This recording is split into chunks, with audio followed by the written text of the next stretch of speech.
Massive vertebrates. As we mentioned, in a lot of ways, their anatomy and physiology is more similar to ours than it is to the bony fish. So a lot of the similarities are more due to convergence of living in an aquatic environment. Basic structure, though, again, we talked about dorsal fins. This particular shark is called the spiny dogfish because it has these spines at the leading edge of both its dorsal fins, slightly venomous. The scales on the fish are epidermal structures. The scales on sharks are actually teeth.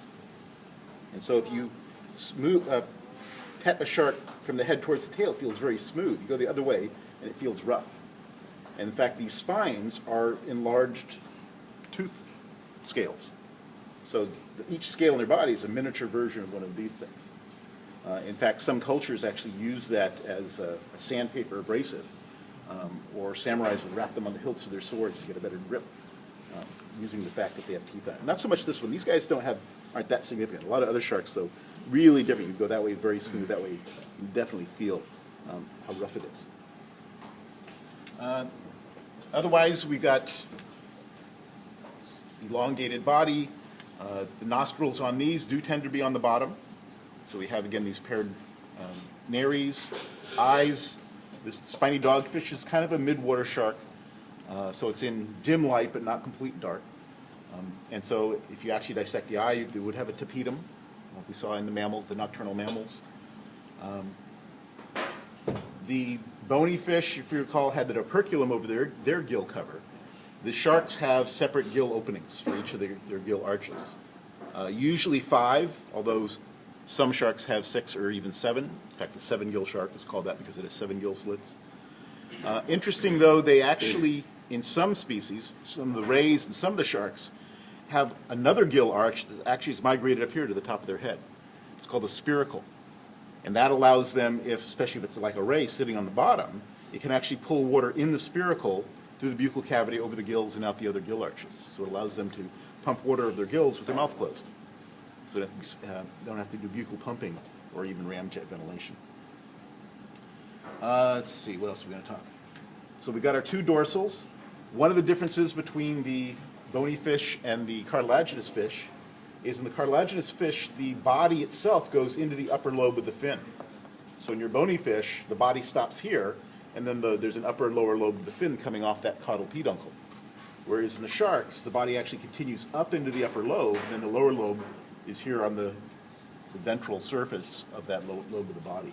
So that's called a heterocercal or asymmetrical tail that you get because of the body continuing that. So most sharks, the upper lobe is longer than the lower lobe. Again, because they're not ray fin fish, one of the advantages of a ray fin is that you can raise your fins and lower them because it's like an umbrella. You can sort of spread it out.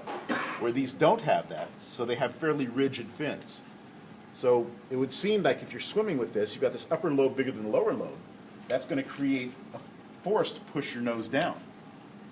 But their pectoral fins are like wings that give them lift. So they're propelling themselves with their tail, which is propelling them forward, giving them a downward thrust. The wings are pulling the front end up. So together, these and these balance each other to give them a nice, smooth flow. And these things, to watch them swim, they're absolutely gorgeous to watch their bodies just barely undulate and get this propulsion as they launch themselves through the water. This one's pretty nasty here, but again, we do have a lateral line, and that lateral line does continue onto the face, again, around the mouth and around the eyes, to give it, again, feeling where things are, because it can't really see what's down here at its mouth when it has to bite something. It feels where it is. In addition, sharks have another type of sensory system that we'll talk about in lecture next week, and that's these little kind of pits on its nose. It's like little dots all over its snout here, and again, around the mouth. Those are called ampullae of Lorenzini. They're actually electrical sensors. So they can feel the electromagnetic field generated by something around them. It could be as much as a fish breathing and doing buccal pumping. That muscle action generates an electromagnetic field that they can detect. And so if this is, for example, a shark looking for rays in the sand, it could actually detect them breathing under the sand as they swim over the top of the sand. Also, if their prey has a wound, right? Your skin is a nice insulator. You get a wound, now you're leaking ions. So they can actually detect that, that fish is wounded, it's leaking ions, and they be able to zero in on wounded prey that way. They can also use it to navigate. Again, currents, water is ions, salt water in motion creates electromagnetic fields. And so they can use that to navigate as well. So they can use that sense for a lot of different functions, but primarily hunting. Their nostrils, again, very sensitive olfactory system. They can detect, as we said, like a drop of blood from a mile away. Primarily fish blood, because that's what they're zooming in on. So it's not so much your blood, but fish blood that they zoom in on. But so they have this sort of range of senses that from long distances away, they can smell things. They can get closer, see things visually, get closer, feel things with their lateral line, closer yet their electrical senses. And so they have all these senses that complement each other at different distances. Now in the bony fish, typically the pectoral fins are here behind the head and pelvic fins are right here below them. In the cartilaginous fish, they're not. They're back here on their body. So it's kind of like with a bony fish, they're sitting upright and their tail goes this way. Whereas with a cartilaginous fish, it's more like they're lying down and their tail's going that way. So their pectoral fins here, pelvic fins way down here. What about hearing? Like They plane crashes or something? They have their lateral line can detect vibrations, and then they do have an ear, just no external ear opening. So the vibrations are transmitted, sort of like with the snake, through their skin to their skull. Now most sharks do have an anal fin next to the anus, but this particular family of sharks does not. And of course it's not just the anus, it's the cloaca, the common opening to the urogenital and reproductive system. Is here, so in most sharks there would be an anal fin here, but this family of sharks doesn't have an anal fin. These are the pelvic fins. Now sharks and rays all have internal fertilization, so they need to have copulatory organs. So the inner edge of the pelvic fins in the males is elaborated into these structures here called siphons. And it has a little spine on it there. And so these are the copulatory organs. And so they're not called siphons, they're called claspers, thank you. Because it used to be thought that they clasp the female with it. But it's actually the copulatory organ. That the inner edge of the fin effectively rolls and forms a tube here. And so when they're ready to copulate, they fold that over so that the opening to the urogenital opening is now at this end of the tube. This end of the tube then goes into the female. And if these are juveniles, if this was an adult, it would be much longer. And then these spines can actually lock them in place while they're pumping. Then they have a siphon gland here that actually will pump fluid and pump the semen into the female. And different sharks have different mechanisms of holding on to the female while they do that. Some of the more eel-like sharks will actually wrap their bodies around the female. A lot of the other ones, the males will bite the female in the back, which gets her in the mood and also gets them in the right position. And females typically will have thicker skin on their backs relative to males just to allow for that. Now when they do that, they kind of lose their ability to swim. They go, yeah, crash into the bottom. That's shark sex. Okay, so all sharks and rays have internal fertilization. Most of them have live birth. This one in particular has a 2-year gestation period, the longest gestation periods of any vertebrate. So 2 years before the pups are actually born. Let's see. What else we got to say about How the do they outside? get delivered? Do they just shoot out or bite out, or how do they get released? They have a Sacs, muscular or- uterus. So unlike the bony, there are some most bony fish, of course, lay eggs. Some do have live birth, but if they do, it's usually in a hollow ovary. These actually have a uterus, Okay. and so they'll develop in the uterus. And so it comes out like in a sack or something, or just literally like a baby? Like a baby comes out. Right. And if it's a placental shark, then there'll actually be an umbilicus, and they'll swim off and snap the umbilicus. These are not umbilical sharks, so they would just swim out in this case. They're not placental sharks. What's the average like brood, or how many babies they do? Varies largely. Something like this might produce maybe a dozen babies at a time. There's been blue sharks who've been known to have 80 pups at a time. Wow. Some of the makos and white sharks typically only have 2 but they're huge. Yeah. So they're very well developed by the time they're born. They're like baby white sharks, like between 4 and 5 feet long when it's born. Wow. So it's, and we'll talk a little bit more about that in terms of reproduction too. Let's see. Pretty close. The jaws on these things are, again, because this is preserved, it's kind of stiff, but the jaws actually can disengage and project forward. So for a while, everybody thought that, well, how does a shark ever bite anything? It must have to roll over to take a bite out of anything.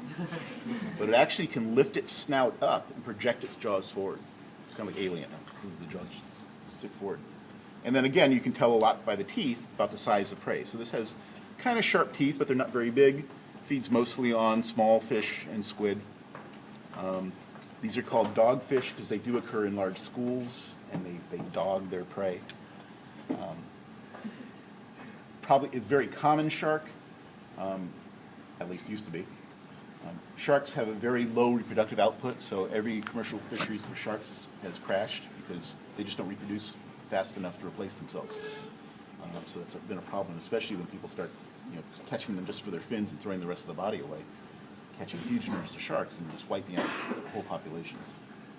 These guys, again, because they do occur in large schools and are fairly quick growing, have tolerated somewhat of good fisheries. In fact, in England, when you get fish and chips, quite often it's this thing that you're getting. As such, these are often in biology classes the type of shark you see, which is unfortunate because they're not really a typical shark. They've got a very small brain for a shark. Sharks in general have actually very large brains for a ectothermic or poikilothermic vertebrate, very large brains. But that's other sharks. This one in particular is a small brain, which perpetuates the myth that, oh, sharks are primitive. This is just a dumb shark. So we're not really looking at some of the more well-developed brains on these things. Okay, so 2 dorsals. A lot of times they cut these spines off before they send them to us, but that's good. Is it true that sharks are from like, not saying they're archaic, but from prehistoric times? Like, Everything is from prehistoric. okay, In terms of fossil record, no, actually they're later in the fossil record than bony fish. Okay. Get cross-section similar to what we saw in terms of the myomeres overlapping, most of the repulsion of like pulling on skin back and forth. And again, like with the bony fish, the mako sharks have very little body motion. Most of it's just a little bit of flip tail motion, where more the angled sharks, much more of a sinusoidal type motion with their bodies. Okay, I guess we can open him up. Where are you? I'm here. Get behind you. You're not going to talk about it? Open. Or are you going to talk in terms? You're gonna do basics? You want me to talk in terms? Whatever you want. Could you correct me if I'm wrong? You know I So this is Bobby. I named him Bobby. Alright, let's just talk about this.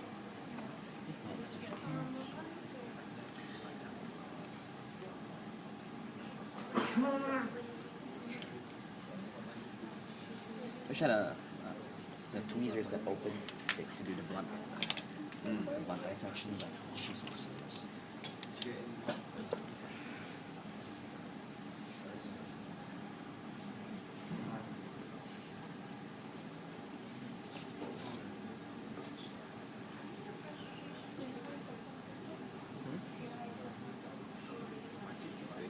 I think I poked the spiral web. I think I got it. Thanks.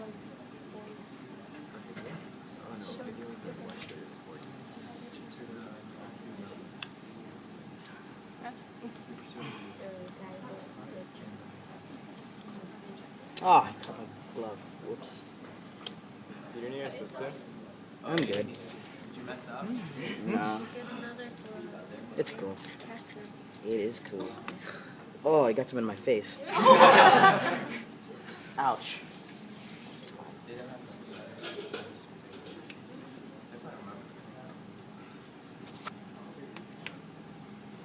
Yeah.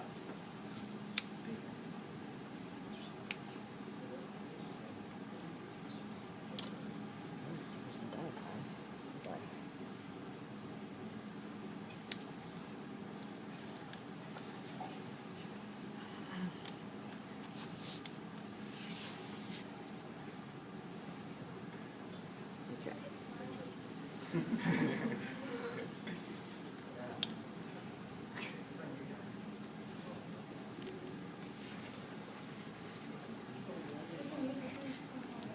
is.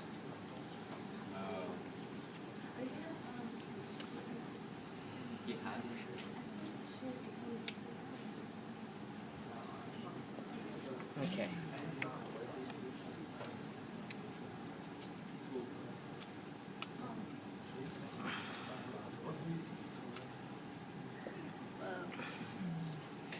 Okay.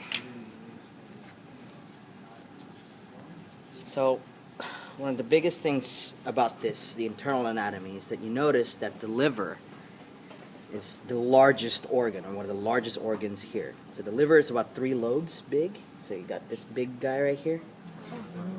All of this is liver. Yeah. Okay? Yeah. And you also notice that this fish does not have a swim bladder. Okay, so they actually use the liver as the swim bladder because it makes oils.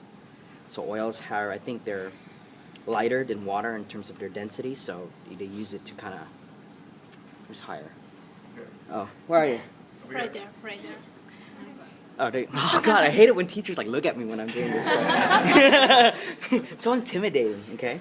So they use oils to kind of keep themselves buoyant in water. It has something to do with their depths, right? When they dive. Yeah, if you have a deeper water shark, it tends to have more oil in its liver, shallower water. So it can change. If you catch a shark and put it in an aquarium, at first it just kind of gets stuck against the surface. But after a while, it'll adjust the oil composition of its liver and get a little more neutrally buoyant. So that's one of the disadvantages between having an oil-filled swim buoyancy structure than an air-filled structure. It takes longer to change. The advantage, though, is that it's not going to expand or contract when you change depth. So if you have a swim bladder and you rush to the surface, think about when we talk about gas exchange and ventilation, right? That's going to overinflate, and they can actually injure themselves. If you've ever gone fishing for a fish, pulled up a rockfish from deep, it's like internal organs are like bulging out its mouth because the swim bladder is overexpanded. These, because it's not full of air, it's not going to overexpand. And so these can do a type of attack where they rush towards the surface and attack their prey and not worry about injuring themselves. Bursting there. All right, you saw the heart. There's your little heart. Which one is that? Right there. Up. Let me poke it. So here's your heart. Here's your liver. Medial arches again. Then here you have these. Find the gallbladder. Oh, where's the gallbladder? I found it.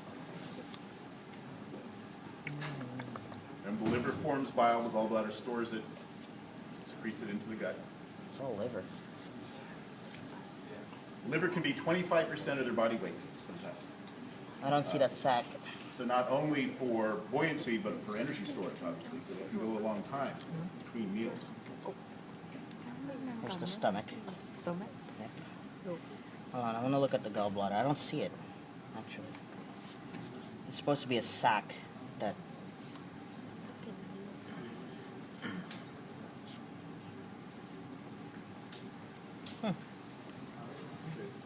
I don't see it. Oh well. Okay. So you got this stomach here. It's pretty muscular. And it goes all the way down to this. And it goes all the way down to this little spiral valve, I think. It's called a spiral valve, right? So this is just the intestines. And it's like a little staircase, like a little twisty staircase. So, the food goes all around here and gets digested. What else am I missing? So again, that's a unique thing in sharks, is instead of having a long gut coiled up in there, they've got a spiral staircase arrangement in there which is accomplishing the same thing, giving you this long passageway for food to travel down without taking up all these loops that are taking up all this space in your ceiling. Yep. What is this one? This part of this part of the liver. Is it the spleen? And is that the pancreas right here? Yeah. Yeah.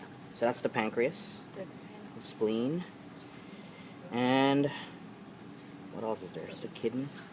Or something like that. Do they have a hepatic portal vein? Is that one right I think there this is it connected right to the here. liver? Yeah. Or it looks like an artery actually. But there is a vein that connects from the small intestines to, or the intestines to the to the liver. I just don't see it. Let me see it. Hold it back. Holding my elbow back. Oh, that's the pancreas. Yeah, I don't see it. The hepatic portal vein. Would you see the hepatic? Or is higher? Would you see the hepatic portal vein in here? Because usually you could see it, right?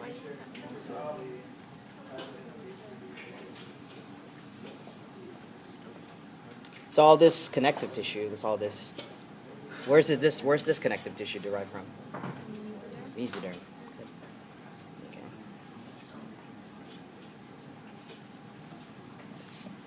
Am I missing anything else? Or I am so sorry. Did I miss anything? Gonads? So I got the gonads, or were they? So this is stomach. Where's the gonads? Oh, it's right there. I have to go cut it some more. So what kind of gonad is it going to have? Male. What do you call that? So the gonad is right there. This little thing right here.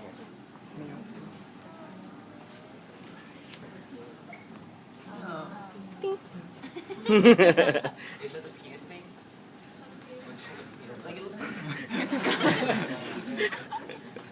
Penis is not a gonad, it's an accessory organ. Or an accessory reproductive structure, isn't it? Yeah. Yeah. That's a gonad? This is the gonad. The gonad is the testes. Where is the kidney for this? Huh? Kidney should be in the same place along the spinal cord, Okay. along the vertebral column, ventral surface of the vertebral column. I'm trying to open this. Ah! Okay. So the kidney would be like right here somewhere. And this white piece of. Yeah. Yeah, that's the kidney. Let's see.